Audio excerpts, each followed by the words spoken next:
Hola a todos, ¿cómo están? Bienvenidos a su podcast. Esto no es una clase, un día más, una semana más. Con todo gusto, les saluda Enrique Rodríguez. Saludo a Úrsula Martín. ¿Cómo estás, Úrsula? Muy bien, muy requete bien, exageradamente bien.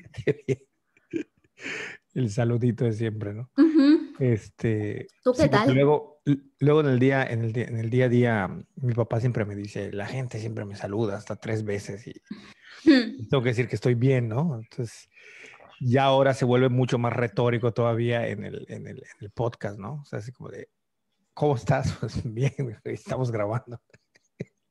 Sí, claro. Nada, ¿cómo estás? ¿Qué onda? Pues bien, pero acá extrañada que como que me están rondando mucho. Te están rondando. Las abejas como que Ah, están las haciendo un abejas. vuelo raro hacia Para así. quienes hayan llegado a este canal, a este podcast, a este episodio, dependiendo de donde lo vean, pues Úrsula es apicultora, tiene abejas y tiene unas abejitas en el cuarto donde graba. Entonces, bueno, ahí a veces tiene que lidiar con eso, con la luz, con las Con todo, inclemencias pero del entorno, pero bueno, ahí ahí estamos. vamos, Que no se diga haciendo que lo hay que se puede. multitask, ¿no? Como Haciendo dice la gente. apicultura Ajá, y además este podcast y además todo lo demás que haces. Son exacto. como mil cosas, pero bueno, Empecemos. empecemos. ¿Qué onda, Úrsula? ¿Cómo ves tú? A mí, mira, por una cuestión de la vida, ¿Mm? a mí me ha tocado acompañar a mucha gente que llega de fuera pues a visitar casas, a preguntar por precios, a ver cómo está un poquito. Y pues por esa curiosidad antropológica a mí me ha surgido meter las narices un poquito de más en el tema inmobiliario, que desde hace tiempo viene sonando para Yucatán, particularmente la ciudad de Mérida, como algo de llamar la atención tanto de sociólogos como de arquitectos, como de políticos, antropólogos, urbanistas, en general interesados en el tema urbano.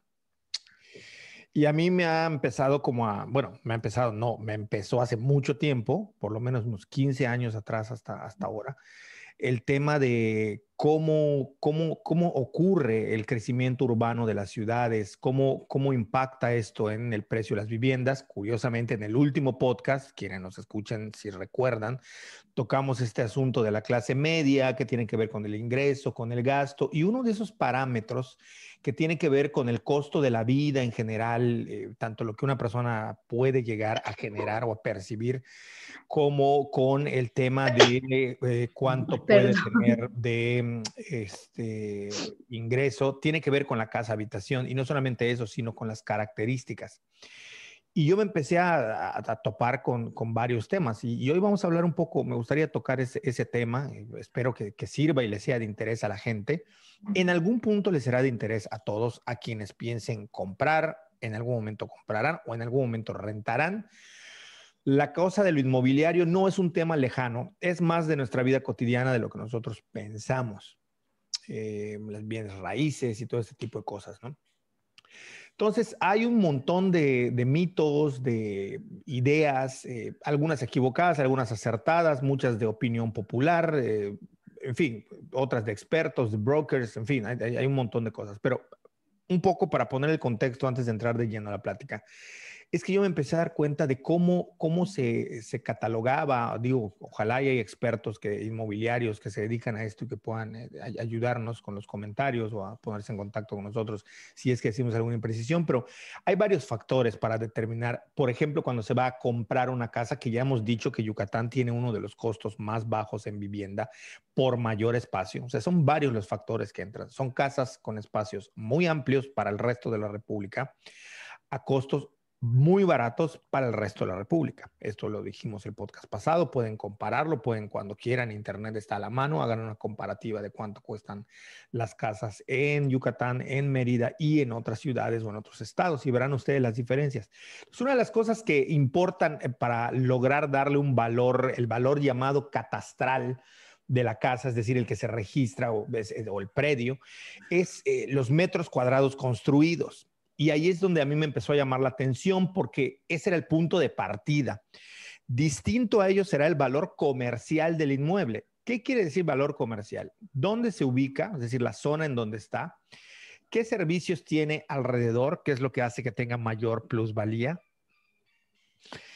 ¿Qué capacidad de reventa tiene? Que esto es muy importante. Una cosa es que algo tenga plusvalía y otra cosa es con qué rapidez puedes tú vender el inmueble, si es que deseas venderlo o rentarlo. Eh, pero sobre todo, a mí me llamó la atención que cuando hablaban de metros cuadrados construidos eran en superficie. Es decir, no había toda la gente, por ejemplo, que hace albercas, dicen, es que mi casa cuesta más porque tiene alberca. Tiene un valor comercial que probablemente si lo sabes vender, mercadológica o mercadotécnicamente, como le quieras llamar, si eres buen vendedor, te va a resultar, pero desde el punto de vista catastral, desde el punto de vista de su valor como tal, todo lo que se construye de manera subterránea no tiene ningún valor. Como no va a tener valor ningún añadido que no sea parte del inmueble o de la casa como tal. Y esto es muy interesante porque la gente, cuando va a vender sus casas, cuando las compra, piensan en el día que yo la venda, el día que yo la herede, es que esto va a costar 30 veces más. No es cierto, no necesariamente. Si bien los bienes raíces son una de las mejores opciones para invertir, por lo menos por encima de las bancarias y otro tipo, es decir, hay riesgo, toda inversión implica un riesgo, pero esta es una de las que menos riesgo implica.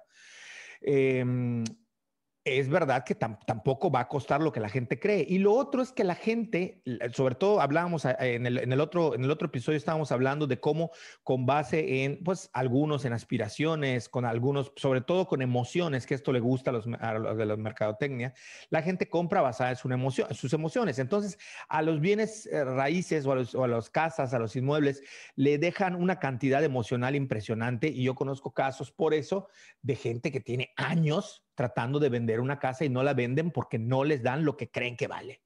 Es que era de mi abuelita, es que aquí mi mamá hizo tal cosa, es que para mí tiene un gran valor, no, ¿cómo va a ser? Pero es que su valor no es ese. Entonces la gente empieza como a alucinar un poco respecto al tema de las casas. Eso es la primera cosa que a mí me trae a colación. Y la otra es cómo el mercado inmobiliario, dependiendo hacia dónde va la idea de crecimiento, de urbanización de la ciudad, va haciendo que esto vaya tomando matices dramáticos si lo vemos a nivel poblacional, ya no a nivel de casa, de dónde voy a invertir. No vamos a hablar ahorita de dónde van a invertir o daremos algunos trazos nada más porque no somos expertos, pero de las cosas que yo he podido ver, me llama la atención el crecimiento de la ciudad, hacia dónde va, hacia dónde se está dirigiendo. Todo apunta que aquello que en los 80 se manifestó como el crecimiento hacia el norte, con colonias de Mérida, como Chuburná, como Montes de Amé, como City Center, se sigue prolongando extramuros al periférico de la ciudad. Pero no me queda claro cuáles son los patrones que hay para decidir estas políticas del espacio público. Ello sumado a otra problemática que es en la que me gustaría también centrarme y que tiene que ver con la llamada y famosísima gentrificación, gentrification o como le quieran decir en el idioma que le quieran mencionar. ¿Qué es la gentrificación? A ver, hay muchas definiciones. Una de las que a mí me gustan es la elitización del espacio público, es decir, recuperar espacios que estaban perdidos, espacios públicos, por lo general son lugares que nadie habita o que habitan gente que no tiene capacidad económica para reconstruirlos, para darles vida, y llegan grandes empresarios, los reconstruyen, los reformulan. Caso de América Latina, pero no solamente de América Latina, esto viene también de Europa y de Estados Unidos. Y se construye, reconstruye o se le da una nueva vida, por ejemplo, en el caso de Mérida, el centro histórico al que nadie más que la gente que iba al mercado o gente que tenía que trabajar y atravesar, porque en Mérida todos los caminos llevan al centro, todos los que tenían que pasar por el centro veían. Entonces, grandes inversionistas compran casas que nadie va a comprar, que están a punto de derrumbarse, las reconstruyen, las reformulan, les dan un toque muy nice, muy bonito, con bonitos colores. Aparte, los extranjeros también han hecho lo suyo, han comprado, han remodelado, han hecho. Y esto tiene una parte que dices, bueno, está bien porque están reconstruyendo un centro que al gobierno o a las autoridades, al parecer, no les da para reconstruir o la legislación que se tenga sobre el piso no les deja meter mano, X, lo que sea. Pero lo que es un hecho es que se le da una nueva vida. ¿Cuál es el problema que trae esto? que es el despojo, pero a la vez la expulsión paulatina de la gente que vive o habita estos lugares. ¿Por qué? Porque al comprar y remodelar y meter negocios y dejarlo muy trendy, dejarlo muy bonito, dejarle todo, las cosas se encarecen. O sea, es la compra y el rescate, entre comillas, de un espacio público que nadie daba un peso por él para levantarlo, hacerlo que se encarezca, que se vuelva de élite, que se vuelva un espacio de consumo, y esto hace que la vida sea imposible para la gente, incluso los mercados, caso de mercado del barrio de Santiago, por ejemplo, y otros lugares más.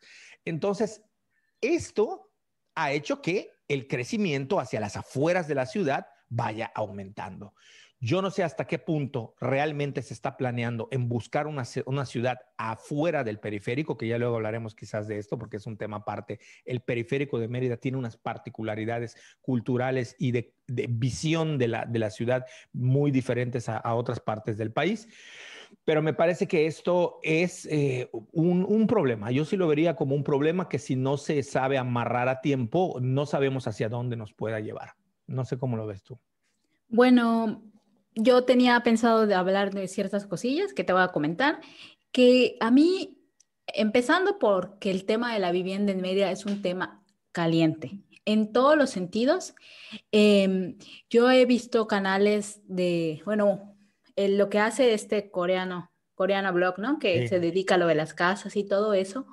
Y justamente conozco un canal de unos, pues aquí conocidos míos, que se dedicaban a hacer como cosas de viaje, de ciclismo y cosas así en su canal en YouTube, en Mérida, ¿no? Y Perdón, pues, nada más para que la gente tenga como el contexto. Este coreano blog es un chico que despegó, ya tenía su canal, pero despegó haciendo como reviews de grandes casas, casas de millonarios en todo el país. Y resultó que este era un canal a través del cual la gente lo veía y compraban estas casas de manera más eficaz. Bien, palabras cortas, ¿no? exactamente. Entonces te digo, estos conocidos tienen su canal en el que subían cosas como mucho de ciclismo, de ecoturismo, cosas así, que es vivir en Mérida siendo un yucateco y una colombiana y cosas así, ¿no? Y la verdad es que no tenían tantísimas vistas, pero ahí iban. Pero yo pienso que súper, pues, viendo qué onda, empezaron a hacer unos videos de comprar casas en Mérida. Comprar casas en Mérida en la zona norte, comprar casas en Mérida en la zona sur, comprar casas en Mérida en poniente, en oriente. Y estaba revisando sus números, justo por eso es que me fui al celular. Ay, no sé, no lo reconoce. Y por ejemplo, un video anterior a eso, que no tiene nada que ver con el tema de la vivienda, tiene 1,200 vistas. Pero el video, ese es el después de las casas, ¿no? Pero las de las casas tienen 17,000, 12,000, 39,000, 14,500, y el del norte de la ciudad tiene 89,000 vistas, comparado con el anterior, que era de visitar mercados, 972 vistas. O sea, a mí esto me habla de que hay muchísima gente interesada en comprar casas en Mérida, ¿no? O Sí, sea, totalmente, totalmente. Es una como locura. exacto, como un canal que hacía cosas que tenían 972 vistas, el video siguiente, solo por hablar de comprar casas en Mérida, llega a 90,000 vistas un video. O y sí que tiene que ver con todo lo que has dicho acerca de la vivienda, acerca de cómo se mueve, acerca de la gentrificación en sí misma, porque yo me pregunto, ¿a quién? Yo no he visto estos videos de comprar casas en Mérida, me tomaré la tarea de verlos para ver cómo y qué se dice, y si quieres lo hablamos en otro podcast, pero sí me sorprende el hecho de que la vivienda es el tema. O sea, que cuando se piensa en Mérida se está pensando en vivienda, ya no se está, o sea, es Total- increíble que ya no buscas Mérida, o sea, pones Mérida y lo que te va a salir en búsquedas sugeridas va a ser vivienda. Totalmente. Esto nos está hablando de un fenómeno importante que, así como tú dices, o sea, como dices, y es un hecho que la inversión inmobiliaria es una de las más seguras. Además, pareciera ser que en Mérida es muy segura, ¿no? Porque tanto interés en comprar en la ciudad.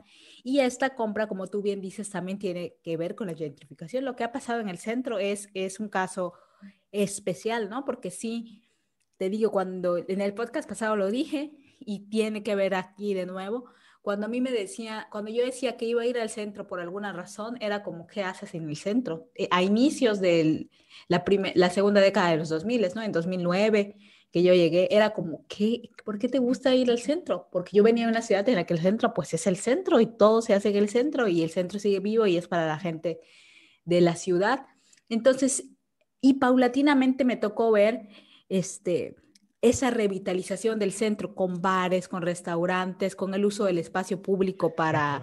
Restaurantes algunos de alta gama, ¿eh? Claro, sí, sí, sí. La Tracto, todas estas. Todo Santa Lucía es de alta gama. Exacto. Y me tocó ver, ¿no? Cuando se pusieron el Gloria Jeans, que es una cadena de cafetería muy, muy nice, llegó a Santa Lucía. Su primer lugar donde estuvo ubicado fue Santa Lucía. Entonces, sí, sí, o sea, sí, sí fue sorprendente para mí, ¿no? De repente de ver que nadie quería ir al centro, a que ahora querían ir a ciertos bares al centro, a comer al centro, era como, ¿qué onda? Gente que yo sabía que vivía en el norte de la ciudad, lo mismo, de repente, jamás en su vida había ido al centro, ¿no? Compañeritos, sobre todo de la carrera de comunicación social, porque ahí es donde están como los más fresitas en la facultad donde yo estudié, ¿no? A veces O sea, en la antropología casi todos éramos rascuaches o casi pueblerinos, ¿no? Como yo o como otras chicas, que pues yo, aunque soy de Campeche, pues Campeche es como un pueblote, ¿no? Entonces, pero sí de repente ver a los chicos estos que eran así pochfresas o fresas completamente, que decidieron estudiar comunicación social en la UADY porque era la mejor en ese momento, de repente que se están yendo al centro, que se están yendo que a la Negrita, que a la mezcalería ellos mismos habían dicho que jamás en su vida habían pisado el centro, porque sus papás tenían auto, porque no tenían nada que hacer al centro y tú dices, ¿y ahora cuál es el interés de ir al centro, ¿no?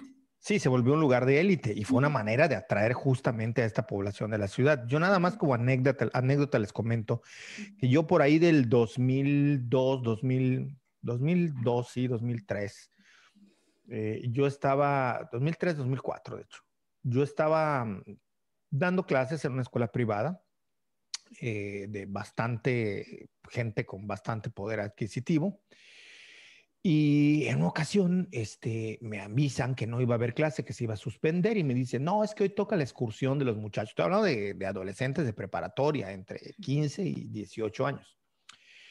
Es que los vamos a llevar en excursión, les toca excursión. Perdón, maestro, pero pues se tiene que suspender la clase porque hay una excursión. Y yo les dije, ¿a dónde se van? Se van a Chichén, se van a Uxmal, a los sitios arqueológicos, se van a una hacienda. ¿A dónde se van? Y me dicen, no, nos vamos al centro.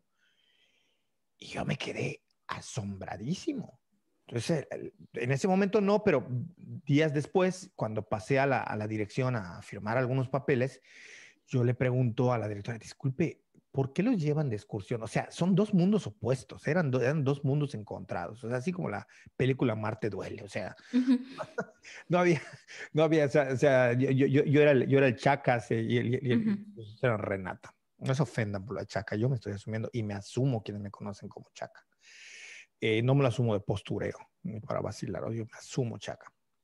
Pero y ya me dijo, pues es penoso, me dijo la directora, porque es increíble que estos muchachos, si no los llevas al centro, pueden llegar a los 30 años de edad. Y si no hay una razón de fuerza por la cual vayan al centro, estos muchachos no van al centro. Tienen 15, 16, 17, 18 y en su vida han pisado ni siquiera el Zócalo de la ciudad de Mérida o la Plaza Grande, como de verdad le decimos los yucatecos, nada más digo Zócalo para quienes nos escuchan de fuera, que entiendan a qué nos referimos. Es decir, no conocen ni la Catedral de Mérida. Y esto es asombroso, ¿no? Entonces, nada más para que tengan esta idea de cómo se van trazando las ciudades, cómo culturalmente se van construyendo estas ideas. No sé si en otros lugares también ocurra, pero en Mérida me queda clarísimo que esto es lo que pasa, ¿no? Y no es tanto que la gentrificación por sí misma mueva, pero sí está haciendo que este crecimiento hacia las afueras de la ciudad, hacia el norte de la ciudad, hacia los poblados, porque hay que decirlo, que esos crecimientos se están dando hacia los poblados. En la década de los 80, uno podía saber dónde se estaba dando el crecimiento urbano, porque eran casas que se ofertaban es decir, las casas que le daban a la gente que pedía, trabajadores que pedían sacar por crédito Infonavit por sus puntos, o de Fobiste, o de Liste, sí, de Liste, sus casas. Y entonces uno sabía que venía el crecimiento inmobiliario, Francisco de Montejo, por ponerles un ejemplo. Y luego Nora Quintana. Y luego Juan Pablo. Pero todo esto era paulatino. Una vez que terminaban con uno, seguían con otro. Una vez que terminaban con este, seguían con otro. Y luego sabíamos que se iban a ir cuando ya se agotaban los créditos, luego se fueron a Cauquel y luego Santa Fe y luego Santa Fe Norte. El problema es que ahora uno abre las ofertas inmobiliarias y pareciera ser inagotables. O sea, solamente en Temozón hay como 30 desarrolladores urbanísticos con 30 fraccionamientos diferentes para proyectos de clase media, alta y alta. Y luego te vas hacia la parte de la carretera Progreso y hay otros 20 proyectos o 30 proyectos. Y luego te vas hacia Concal y hay, o sea, toda la parte que más o menos está como meridiando el norte, Cholul ni se diga desde hace tiempo, aunque ya se está agotando ahí. ¿Y qué es lo que ocurre? Que a mí me llamó la atención que yo dije, bueno, a lo mejor el costo de una casa en el centro es extremadamente caro, sí sube de precio, pero las casas que están vendiendo, que ya necesitan una metida de mano fuerte, las están prácticamente rematando. Algunas están en 300, otras en 400 y otras en 500 mil pesos, para que se hagan una idea. Claro, es una casa a la que le vas a tener que construir. Hay un programa, me informaron del ayuntamiento, donde tú aplicas y te dan una ayuda para remodelar la fachada. Pero todo lo que está adentro que se puede estar cayendo, hay que decir que con Campeche hicieron la gentrificación hace mucho tiempo, con su programa de recuperación de fachadas, que en Mérida no se ha hecho, o no se ha hecho bien, o no se ha hecho completo, como lo quieran decir. Te va a llevar otra inversión. Quiere decir que tú a una casa de 500,000 pesos, tú le inviertes 200,000 pesos más y en ese momento, según tu gusto y según la remodelación que hagas, por supuesto, o sea, si le haces una decoración arquitectónica, bonita, colonial, va a pasar de costar entre 800,000 y 1,000,000 a costar 7, 4, 8 millones, según esté la casa, según el tamaño del terreno, según los metros cuadrados construidos. El problema, me decían, es que esas casas hoy en día cada vez se está resultando más difícil venderlas. Por eso es que la gente las utiliza para rentar. Pero el problema es que también vivir en el centro por esta gentrificación se está haciendo cada vez más difícil. Si bien los gringos hace 20 años empezaron a comprar, ahora los mismos gringos se están moviendo del centro porque ellos recordarán, quienes viven en Mérida, cómo los extranjeros hicieron una protesta muy fuerte y muy masiva que incomodó a los propios yucatecos en contra del ruido de los bares y antros. Por supuesto, porque si todo el centro lo estás volviendo en un lugar que concentre gente para consumir bares, cantinas, museos, festivales, por supuesto que estás acaparando todo. Hay que decir a quienes no conocen Mérida o quienes no sepan el dato, que el centro de Mérida es el segundo centro histórico más grande del país. Lo que pasa es que altísimo porcentaje de este centro está perdido arquitectónicamente. Pero el centro es enorme, o sea, solamente está por debajo del Distrito Federal. Y estamos hablando de algo realmente grande. O sea, es muy grande el centro. Lo que ocupa la colonia centro de Mérida es muy grande. Entonces, lugares, por ejemplo, como Chuburná, que en los 80s era como muy lejano, ahora se vuelve parte de algo que está céntrico, porque todo el crecimiento se está dando hacia allá. El tema es, me parece, qué tanto o cómo están manejando los costos en ese sentido. Y cuando uno abre en Internet, tanto en renta como en venta, y uno empieza a ver los costos, uno se da cuenta, incluso las rentas de Airbnb, uno se da cuenta que no existen parámetros reales como antes. Antes tú decías, bueno, estás en esta zona y tienes una casa con estas características. Las casas de esa zona con estas características te van a costar más o menos lo mismo. Hoy en día no se sabe. O sea, yo conozco gente que ha comprado casotas por 900,000 pesos en Chuburná y gente que en el barrio de al lado compra las casas con la misma característica en 2 millones de pesos. ¿De qué depende? No lo sé. Debe haber algo que indique de qué depende, pero no lo entiendo. O sea, como puede haber casas en el Campestre, que fue la gran colonia de la gente con más poder adquisitivo en la década de los 80 y que hoy prácticamente está rentada a locales o en la mayoría de los casos son casas abandonadas o que se están dando en venta o renta. Desde que veas que dice venta o renta es que esa casa no sale con nada. O sea, no sale ni rentada y no sale ni vendida. Y entonces me parece que esto está haciendo que el crecimiento inmobiliario sea algo, ahora sí me parece que yo no sé qué plan haya a través de las autoridades para garantizar que no se dé a futuro una inflación inmobiliaria que todo apunta que para allá va. No sé cómo lo veas. Es que ni siquiera, Enrique, yo creo que en este punto está perdido. O sea, sinceramente no creo que haya un plan municipal ni estatal del crecimiento. Bueno, tendría que ser más el municipal del crecimiento de la ciudad. Me parece que no hay. Sinceramente, si a mí me preguntas, creo que no hay un plan. Creo que se está dejando crecer a la ciudad como sea. Te digo, a mí los análisis que en el 2010 habían era que la ciudad tenía cubierta para 20 años su necesidad de viviendas y en el 2010 se dejaba de construir. Hasta el 2030 no había por qué construir una sola casa más, un fraccionamiento más, Es un hecho que nada. es un hecho que le están apostando al inversor de fuera, ¿verdad? Tanto Sí, nacional como completamente, extranjero.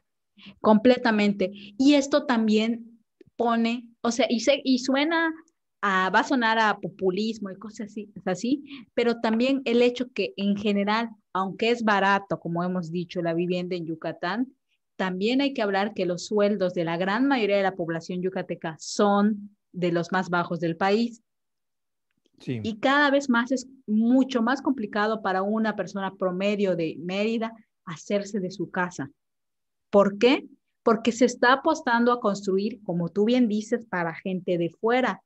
Y no es una cosa de regionalismo, sino una realidad como tal, ¿no? O sea, al final, las constructoras están apostando por el que viene a trabajar o porque el que viene a ciertas cosas del norte del país. Muchos, El objeto del deseo. sí, O sea, una es, casa, pensemos en esto, que es algo que yo he platicado contigo fuera de podcast muchas veces. Mucha gente, yo conocí hace años a otro español, van a decir, este con puro español se llega, pues, ¿qué quieren que haga? Un español que no tiene nada que ver con lo que yo me dedico, de hecho se dedica a los bienes raíces.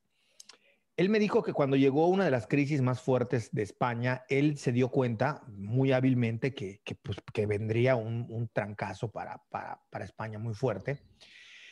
Y él decidió vender el negocio que tenía en su pueblo, le consiguió una renta a sus padres y les dijo, por favor, crean en mí, yo voy a hacer un negocio en México y yo me voy a encargar de que ustedes recuperen un buen nivel de vida, pero tal como estamos necesito hacer esto. Y vendió, no sé si el papá tenía una carnicería, no sé, un negocio de pueblo. Y vendió el negocio y él con ese dinero vino a México, obviamente ya había estudiado, y él empezó a comprar casas. Voy a hacer el cuento corto, porque esto le llevó mucho tiempo desarrollar esta agudeza. Pero él se dio cuenta que de repente habían casas, por ejemplo, en Juan Pablo II, que es una colonia, digámoslo así, popular, por ponerle un término, o que no son tan costosas, pero que hay gente que va mejorando sus ingresos y que le va metiendo dinero y de repente le hace un segundo piso, le construye 2 cuartos, le hace una alberquita, en fin, compra la casa al lado. Había gente que compraba 2 casas y la remodelaba y decía. Y él empezó a ver que era determinante por una cuestión de clase social o de percepción de la clase social, de esto que hablábamos en el podcast pasado. Y él se dio cuenta que había mucha gente que en Mérida, por estar en Juan Pablo, una casa con las mismas características, por ejemplo, 4 recámaras, 4 baños con closet completos adentro de las habitaciones, con sala, con cocina, con comedor, con alberca, con terraza frontal, con terraza trasera, con pasillos, con todo esto, él se daba cuenta que la gente en Mérida no quería comprar ahí, que quedaba mucho trabajo, que la gente prefería comprar en el norte por todo lo que el prestigio implicaba, porque era, ¿cómo voy a vivir en Juan Pablo II? Y él decía, yo no entiendo, es que lo que debe valer es el tamaño de casa que te estoy vendiendo. Él se dio cuenta de que fuera de la península a la gente no le importaba la zona ni el lugar, sino lo que estaba pagando. Y para quienes no lo saben, por ponerles un ejemplo, alguien en el Distrito Federal jamás podría, con el dinero que se compra una casa aquí, la que sea que elija, comprarse, pero ni de chiste, una de similares características allá. No digamos la renta y la compra, bueno, pero no solo eso, también en Chiapas, también insisto, de la península, de Tabasco para arriba, no sé cómo está en Tabasco la oferta inmobiliaria. Pues claro, para alguien que viene de fuera, tú le ofreces las casas que le ofreces, del tamaño de casa que les ofreces, por los precios que le estás ofreciendo, aunque a nosotros nos parezcan caros, busquen en internet cuánto cuestan las casas en otros lugares de la República y van a irse de espaldas. Esto tiene que ver con una serie de cosas horribles como es el abaratamiento casi de la mano de obra a dar pesitos porque se trae gente de los pueblos para que ellos sean los albañiles y ellos sean quienes los hacen. Tiene que ver con las concesiones y despojos de tierras que siguen existiendo, con cómo se apropian de terrenos que son de ejidatarios o cómo los ejidatarios, también hay que decirlo, venden porque les brilla el dinero y lo quieren vender y porque además son terrenos que no van a trabajar, que esto no, tiene que ver con una serie de problemáticas internas de las localidades y no nada más de quien va y ofrece, sino también de quien está desesperado por vender. A mí una vez me preguntaron, bueno, ¿y qué quiere un ejidatario? Le digo, la mayoría vender al mejor postor, no todos, pero la mayoría. Y uno se va, por ejemplo, a Chablecal, se va uno a Concal y uno ve en la calle más letreros de se vende casa o se vende terreno, más letreros de se vende terreno, no casa, de se vende terreno, que letreros de se vende cochinita. Entonces, me parece que esto es lo que está ocurriendo, que hay una gran demanda desde fuera porque es como, y aparte las de alberca, ¿cómo se vuelve loca la gente con la alberca? Claro, porque nosotros tenemos el agua aquí cerca y nosotros crecimos siempre con amigos que tenían algún lugar donde remojarnos y para nosotros no es ninguna sorpresa ni es ninguna cosa, pero hay gente, sobre todo, insisto, conozco muchos casos de la Ciudad de México que llegan y lo primero que hacen es construir una alberca lo más grande que su dinero les pueda o su terreno les permita construir. Porque no lo tienen, porque es un objeto o cosa aspiracional desde el término de la mercadotecnia. Pero me queda clarísimo que eso está apostándole a un mercado de fuera. No nos extrañe que con el pasar del tiempo, aparte del caos que va a representar este crecimiento acelerado y poco ordenado, que ya lo está haciendo en la ciudad, en la misma ciudad, que si no hay un plan de este crecimiento y solo se está viendo, como suele suceder en todo el mundo, la parte económica, vamos a tener serios problemas de urbanismo. Esto no es nuevo, los especialistas lo han venido diciendo desde hace rato. Lo que pasa es que el problema se ha ido postergando porque pues es verdad que Mérida, ojo también, Mérida, si bien no tiene la cantidad, no tiene ni la cantidad de habitantes que los yucatecos imaginan, ni tampoco son tan poquitos como los de fuera creen que tienen. Es decir, Mérida es una ciudad un poco engañosa. Un amigo me decía, Mérida es mucho más grande de lo que uno percibe cuando llega. Mérida es una ciudad ancha, me decía. O sea, parece inabarcable, ¿no? Sí, el tema con Mérida es la extensión territorial. Y qué bueno que tocas ese tema, porque Mérida es una de las ciudades con más extensión territorial del país, justo porque ha crecido de manera horizontal y no vertical. Entonces, para recorrer de punta a punta por ciudad o por periférico, te puedes hacer hasta 50 kilómetros. Es un viaje cada que te mueves a ciertos lugares de la ciudad. Y no hablemos de lo conurbado, como lo de Concal, que ya no, o sea, todas esas residenciales de Concal ya no son del municipio de Mérida, son del municipio de Concal. Sin embargo, se consideran como Mérida porque es, o sea, es mucho más conurbado que Humán, por ejemplo, porque la gente de esa zona sale mucho más por la movilidad, por los autos. Humán también, ¿no? Claro, que la gente sale a trabajar y eso, pero la movilidad que implica los residenciales de Concal es una locura y por algo ves el tráfico de la salida de Periférico, de la salida Motul, que es la que conecta con Concal, es un demonio, o sea, Como la quedas ahí. de a Mérida en horas, Uh -huh. ¿no? Sí, claro, Salida claro. principal es un infierno. Completamente. Y esto me parece que ya está teniendo implicaciones, al menos en la percepción de la población de Mérida. Yo ayer hablaba con unos amigos justo que viven en uno de esos residenciales de Concal y me decían, es que es increíble, pero o sea, el municipio está enfocado en brindarle los servicios y la infraestructura a la zona norte de Mérida. Y esto es un hecho, es una realidad. O sea, Mm. cuando hay repavimentación, cuando se hace un residencial fraccionamiento nuevo por esa zona, o sea, la dotación de servicios es lo más expedita posible.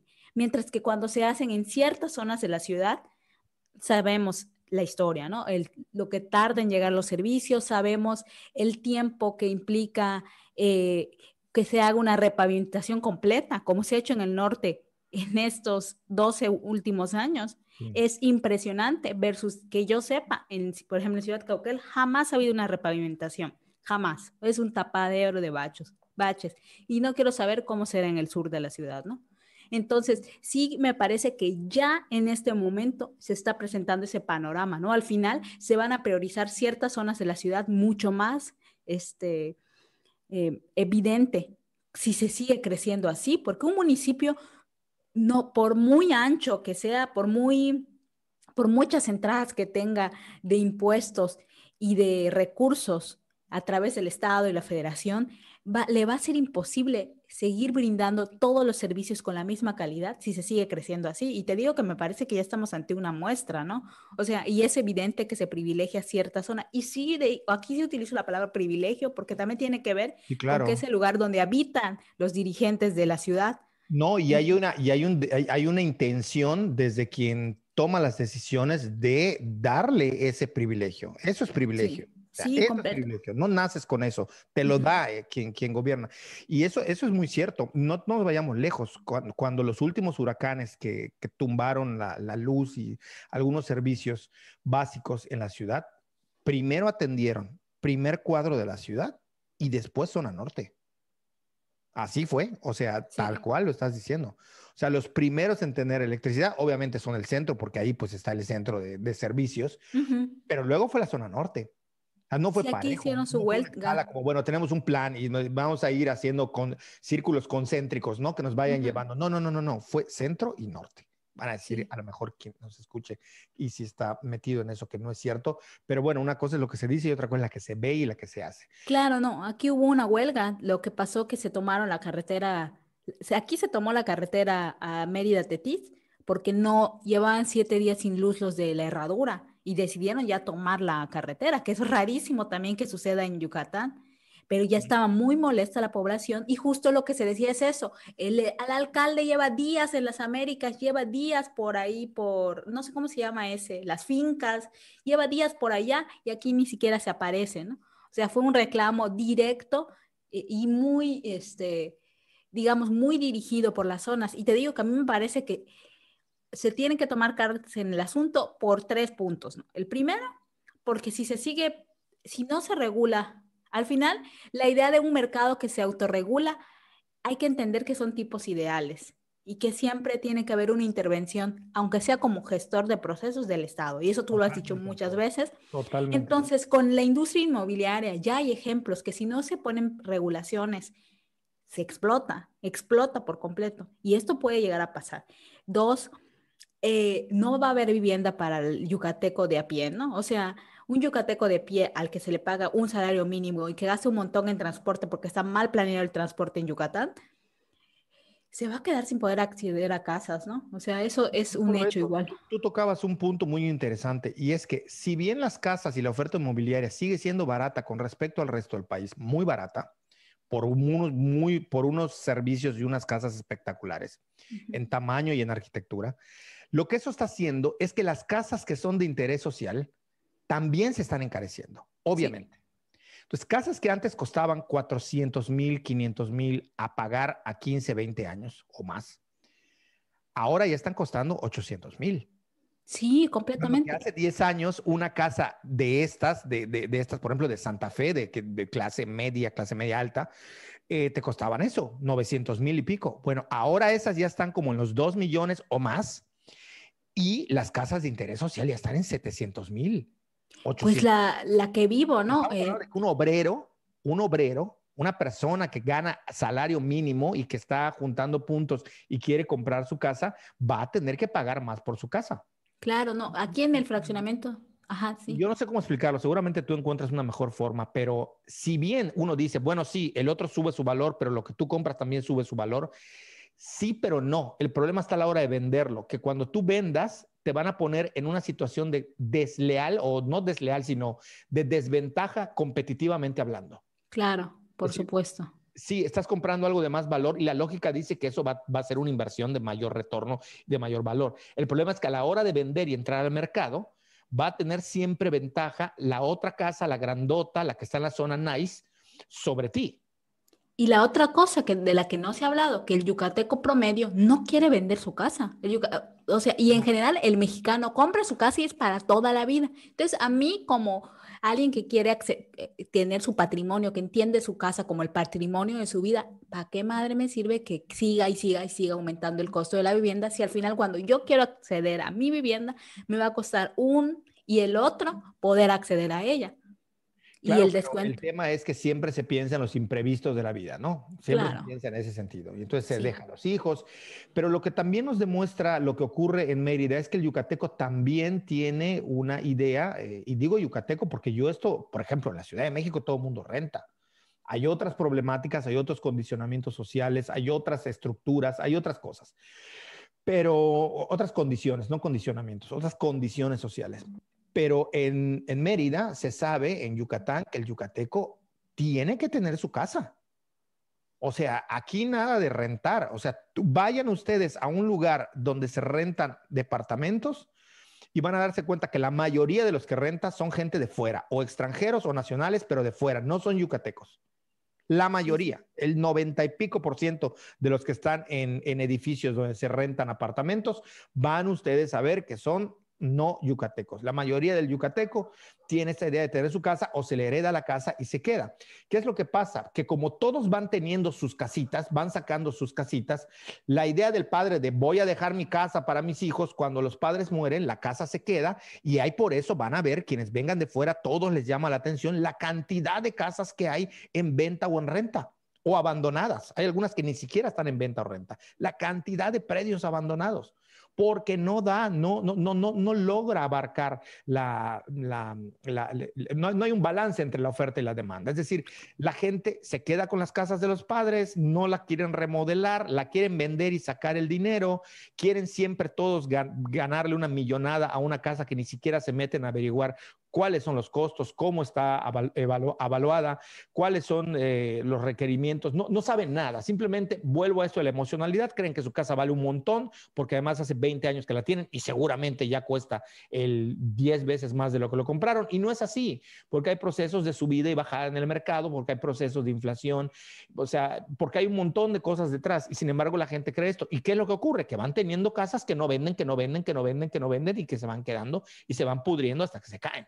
O sea, esa es una realidad de las casas. Entonces, esa es la idea muchas veces de los yucatecos. Entonces, en general me parece que ahora sí la apuesta va no a un crecimiento ordenado, pero por lo menos a la venta y a inflar completamente de manera descarada la apuesta por inmobiliaria hacia la gente del exterior. No, para nadie es un engaño que, por ejemplo, incluso gente de la farándula o celebridades han venido. Se rumoraba que el youtuber Wherever Tomorrow había comprado casa o terreno aquí.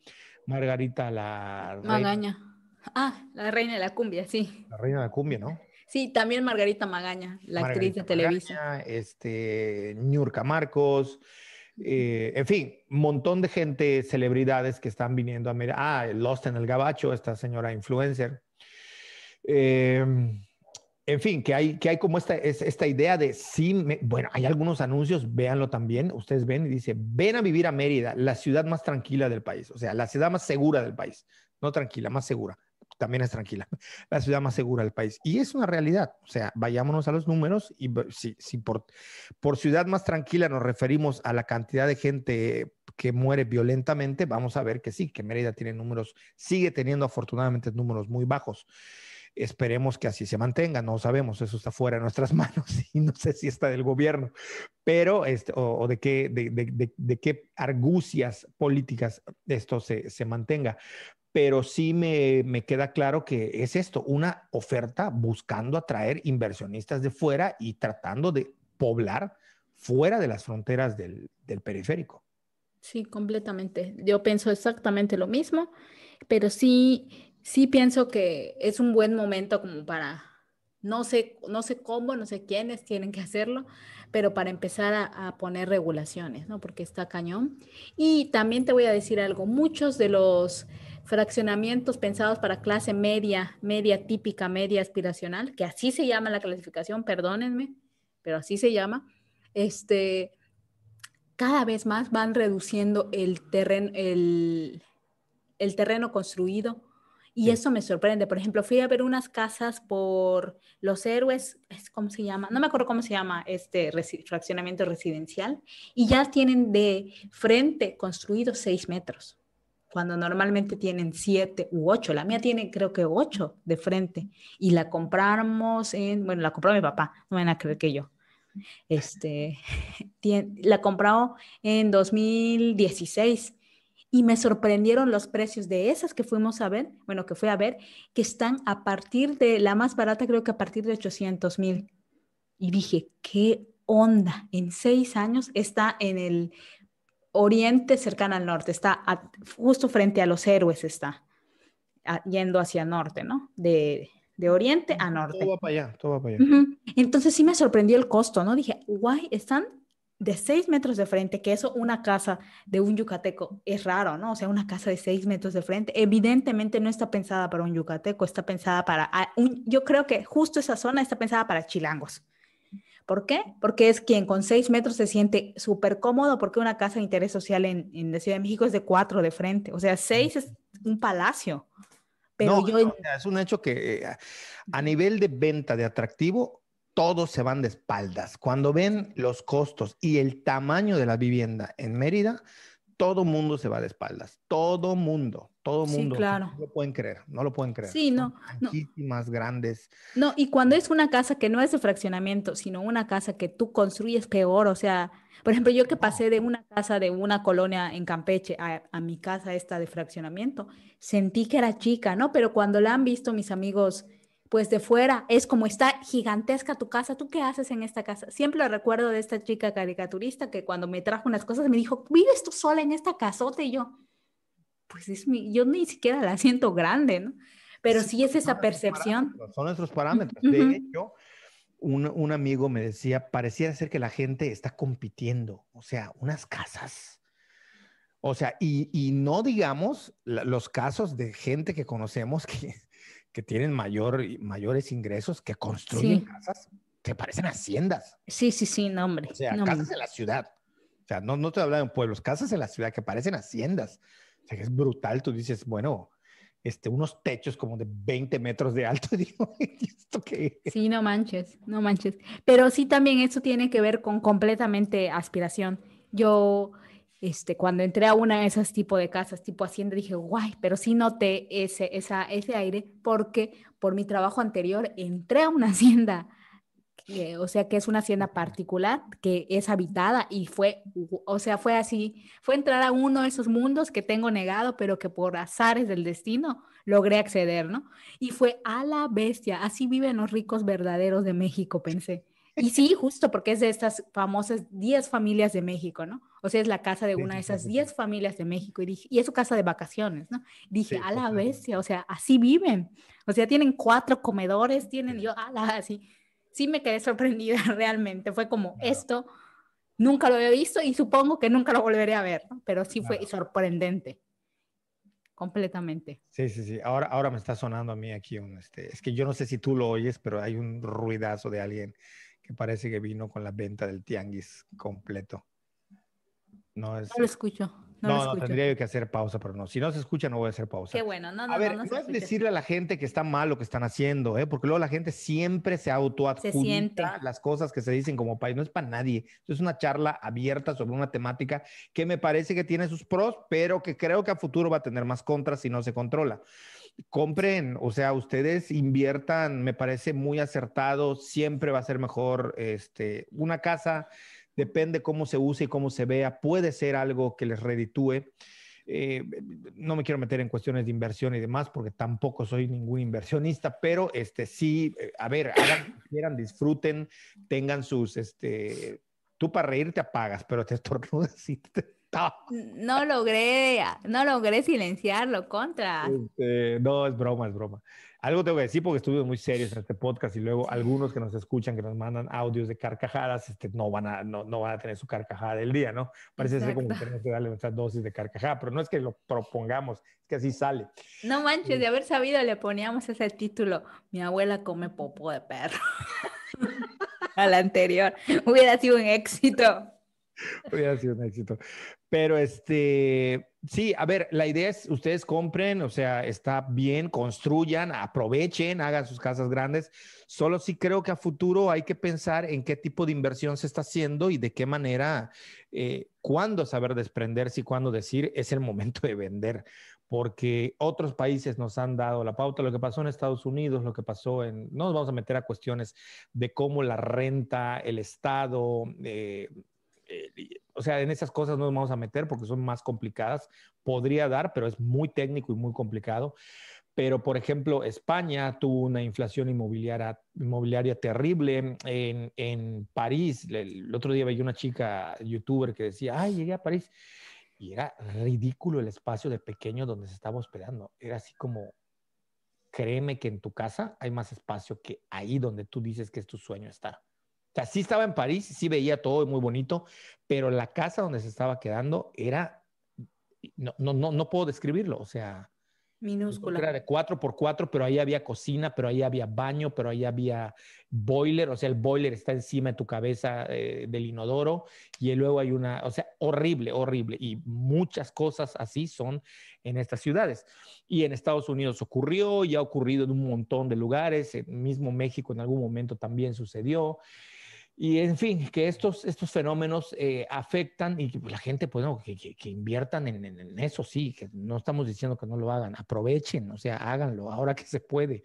Nada más tengan en cuenta cuál es la visión con la cual lo están comprando, que no necesariamente va a terminar esto en ser la gran inversión que les están diciendo que va a ser. O sea, caso Así es. Tulum, que no sé si lo mencioné en un podcast, te lo dije a ti, no me acuerdo, que yo le piqué a un anuncio de estos automáticos que, hola, ¿en qué te puedo ayudar? Y puf, no supe en la que me metí, me empezaron a bombardear con un montón afortunadamente los ignoré y dejaron de mandarme videos de cómo Tulum va a subir, de cómo Tulum es la mejor inversión. Sí, en estos momentos, si tú compras un DEPA en Tulum, si tienes la capacidad económica para comprarlo, sí vas a hacer una inversión muy fuerte. A lo mejor en 3, 4 años tú puedes vender eso 5 veces por el precio que tiene y las rentas están altísimas porque es un lugar de élite. Tulum es un lugar, a veces desde aquí no lo vemos, pero Tulum es un lugar a la altura del lugar turístico más nice que ustedes se puedan imaginar, más codiciado del mundo. O sea, Tulum es casi el epicentro del postureo, de lo bonito, de lo nice, de lo costoso, del mame. Eso es Tulum. El problema es que nosotros sabemos que en toda la Riviera Maya hay un problema de violencia, un problema que no se ha dicho ni se ha hablado de la manera que quizás se debería hacer, sobre todo por parte de las autoridades. Pero en Tulum yo leía lo que decía en Instagram un fotógrafo, él decía, hay una parte muy elitista de Tulum, muy de mucho glamour, que es en la que yo me muevo, porque él era un fotógrafo de celebridades que iban a Tulum a fotografiarse. O sea, no nada más un fotógrafo de gente de dinero. No, no, no, no, no. Un fotógrafo de celebridades del mundo que van a fotografiarse específicamente a tomarse fotos a Tulum, de boda, de cumpleaños, para mil cosas. Decía, pero también me toca ver y darme cuenta después de estar viviendo en Tulum que hay gente a la que matan todos los días. Todos los días hay un hecho de un asesinato. Entonces, esto es algo que la gente no está viendo. Y esta persona que me estaba mandando los folletos y los videos, invierte, compra, que no sé qué, que mira, aquí te mando. En alguna de las interacciones yo le dije, sí, pero a mí cómo me garantizan que esa inversión tal cual está ahorita va a seguir. Yo sé que todo es un riesgo. O sea, usted no me puede asegurar a 20 años qué va a pasar en este país. Pero sí, sí, más o menos entiendo que Tulum tiene un riesgo por la violencia que se está desatando. Y se quedó callada, no me dijo nada, o sea, como que se hizo, como que la Virgen le hablaba y se hizo a un lado, pero a la semana siguiente salió la nota de que habían balaceado gente en las playas de Tulum. Es decir, ya no se mantenía secreto en la parte donde el turista no alcanza a ver la violencia, sino que ahora había habido un acto de violencia en plena zona turística, ¿no? de Tulum, es decir, en las playas de Tulum, que casi todas son privadas, frente a las públicas. Entonces, todo este tipo de cosas está detrás del asunto inmobiliario en la península de Yucatán, sobre todo en Mérida. Y nada, me parece que es un fenómeno que va de la mano un poco con lo que tocamos en el podcast pasado y que tiene que ver más con estas pues con estas temáticas, me parece que son importantes de tratar, que no solamente son de Mérida para que nos escuchan. Vean ustedes lo que está ocurriendo en sus ciudades. Bueno, Nueva York fue el primer ejemplo claro de la gentrificación, cuando el alcalde este que se apellidaba Giuliani, demócrata, le pidieron, nuestro problema es que tenemos que acabar con la delincuencia en Nueva York. En la década de los 80 y los 90 te asaltaban en Nueva York todo el tiempo con cuchillos, con pistolas, era brutal la violencia en ciertos barrios. Bueno, básicamente lo que él hizo fue expulsar a la gente que no tenía recursos, no por asociar que la gente que no tiene recursos necesariamente es delincuente. Los datos demuestran que allí donde hay guetos, donde hay gente marginada, aumentan los casos de violencia. Y lo que él hizo fue encarecer Manhattan, metió bares, limpió la ciudad, unas cámaras de seguridad, le metió unas inversiones brutales, trajo inversionistas. Nueva York se convirtió en un lugar de hacer negocios de toda la vida, pero ahora más, se volvió un lugar de gente con proyectos, de gente importante, y lo que hizo fue subir los costos de manera estratosférica de la renta y la venta y la compra de bienes inmuebles, y en consecuencia encareció la ciudad al grado que la gente tuvo que irse. Es una manera, ¿cómo le llaman? De desalojo de baja intensidad, o sea, de manera no dicha, no llegan y le dicen a la gente, lárguense de aquí que no los queremos, pero encarecen todo y la gente termina yendo. Y ese es uno de los ejemplos paradigmáticos. Luego está Barcelona, está otro, por ejemplo, otra señal de cómo están gentrificando las ciudades a nivel mundial son los famosos pinches andadores que tanto odio. Es decir, todas las ciudades a las que les meten andadores, ese es uno de los rasgos, no todo, pero uno de los rasgos que les van a indicar que eso está en proceso de gentrificación y por tanto en proceso de encarecimiento o de elitización. O sea, los famosos andadores. Por supuesto, sí, sí, En sí. Campeche no había, pero ya hay. Ya hay el de la 59, uno. Sí, pero atraviesa todo el centro histórico Una del... buena parte, sí. Pero pues el centro ya ves que es chiquitito también. O sea, Sí, pero así ya va. En San Cristóbal de las Casas pasó lo mismo. O sea, sí, sí. empezaron a meter andadores, esta parte como de higienización de la ciudad, si cabe el término, de limpiar la ciudad. Bueno, en Campeche sí ha sido un poco evidente porque de repente hay los rondines contra ambulantes en el centro, ¿no? Que ha sido muy polémico porque, pues justamente uno de los rasgos que definen a la ciudad son los vendedores ambulantes, los pregoneros. Es muy famoso el nivel de del pregón en Campeche, ¿no? O sea, es algo que caracteriza a la ciudad, que siempre ha caracterizado a la ciudad y que además es como un símbolo, se convirtió en un símbolo de la ciudad, el tema del pregón y de la marchante y de la vendedora palanganera. Tienen sus monumentos en la ciudad. En la ciudad está el monumento al vendedor de pescado, a la palanganera de frutas. Entonces sí fue, al menos para la población campechana, sí fue fue algo muy molesto eso, ¿no? Y salieron a la defensa de las vendedoras de fruta en el centro y todo eso. Pero sí, ahí sí fue, o sea, sí ha sido como muy notorio, ¿no? Bueno, Que también el ese malecón se ha proceso. elitizado, ¿eh?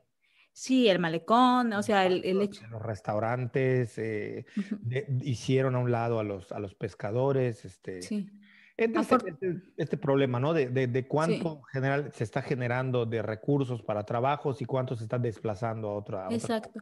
Digo, la fortuna de la ciudad de Campeche es que su turismo sigue siendo muy bajo comparado con otros, ni siquiera de paso como el de Mérida, ¿no? Sí, la Mérida es de Es, paso. en Campeche es muy bajito el turismo. Y se ha intentado impulsar por todos lados, pero pues no ha funcionado. Y eso es una ventaja para la población en muchos Sí, sentidos, aunque se vea como desventaja por el tema del ingreso que da el turismo. sí. Es que Sí. yo creo que ese es el tema, ¿no? Que Ujú. hemos hablado en otro lugar, en otros podcasts. Sí, claro. Que Campeche tiene mar, pero no tiene playa. Y la gente confunde ambas cosas. La gente de fuera. Ujú. Ujú. En Campeche no hay como una playa que tú digas, mira, me da la playa, no como Progreso, por ejemplo, que es una ciudad más pequeña que Campeche, Sí, pero Progreso tiene playa. sí. En cambio, Campeche no, o sea, tiene un mar que tiene los mejores atardeceres del mundo, que es muy bonito y muy pintoresco el malecón, pero que No te bañas allá. te bañas allá, o sea, Mm, no tiene playa. sí. Aparte, las aguas son muy bajas y muy calientes y muy muy de esa zona del Golfo, ¿no? Sí, claro.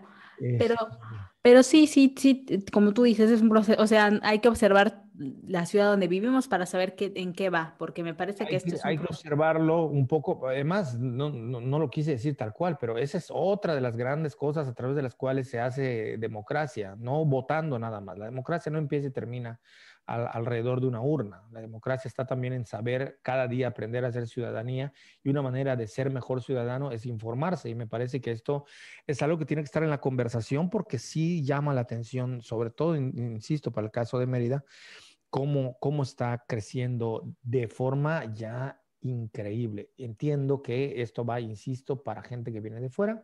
Bienvenidos, yo no tengo ningún problema al respecto, pero sí creo que a nivel de planeación debe haber algo. Debe haber algo porque si no esto se va a salir de las manos, se va a salir de control. No sé si ha pasado en otros lugares de esa manera. Sí, lo del encarecimiento de las ciudades y la gentrificación en Europa es un tema que se viene hablando desde hace décadas, no incluso, sobre todo en papers, en journals, artículos científicos de ciencias sociales, de urbanismo, de arquitectura. Y nada, me parece que es todo un tema a abundar más, pero bueno, yo, si no tienes nada más que agregar, hasta ahí lo dejaría. Compren lo que quieran, aprovechen los que quieran, compren sus casas, porque pasamos de ser muy críticos luego a ser como promotores residenciales, ¿no? O sea, como Exacto, así. compra tu casa, yo te digo dónde, o sea, yo tengo el secreto de dónde está la mejor inversión para hacer. No, nada más es eso, ¿no? Yo hasta ahí lo dejaría, no sé si tienes algo más. Nada más. Que se Nada más. suscriban, que compartan, Nada más. que le den like. Compartan, que le den like si es por YouTube. Si no, muchas gracias a toda la gente que nos escucha por Spotify, por iPodcast. Que yo no sé quiénes son los 50 y tantos suscritos a nuestro canal de podcast de Spotify, pero gracias porque hay 50 y tantos que no sé quiénes son, cómo son. En YouTube al menos nos avisa, tal persona se suscribió y si tiene canal puedes verlo.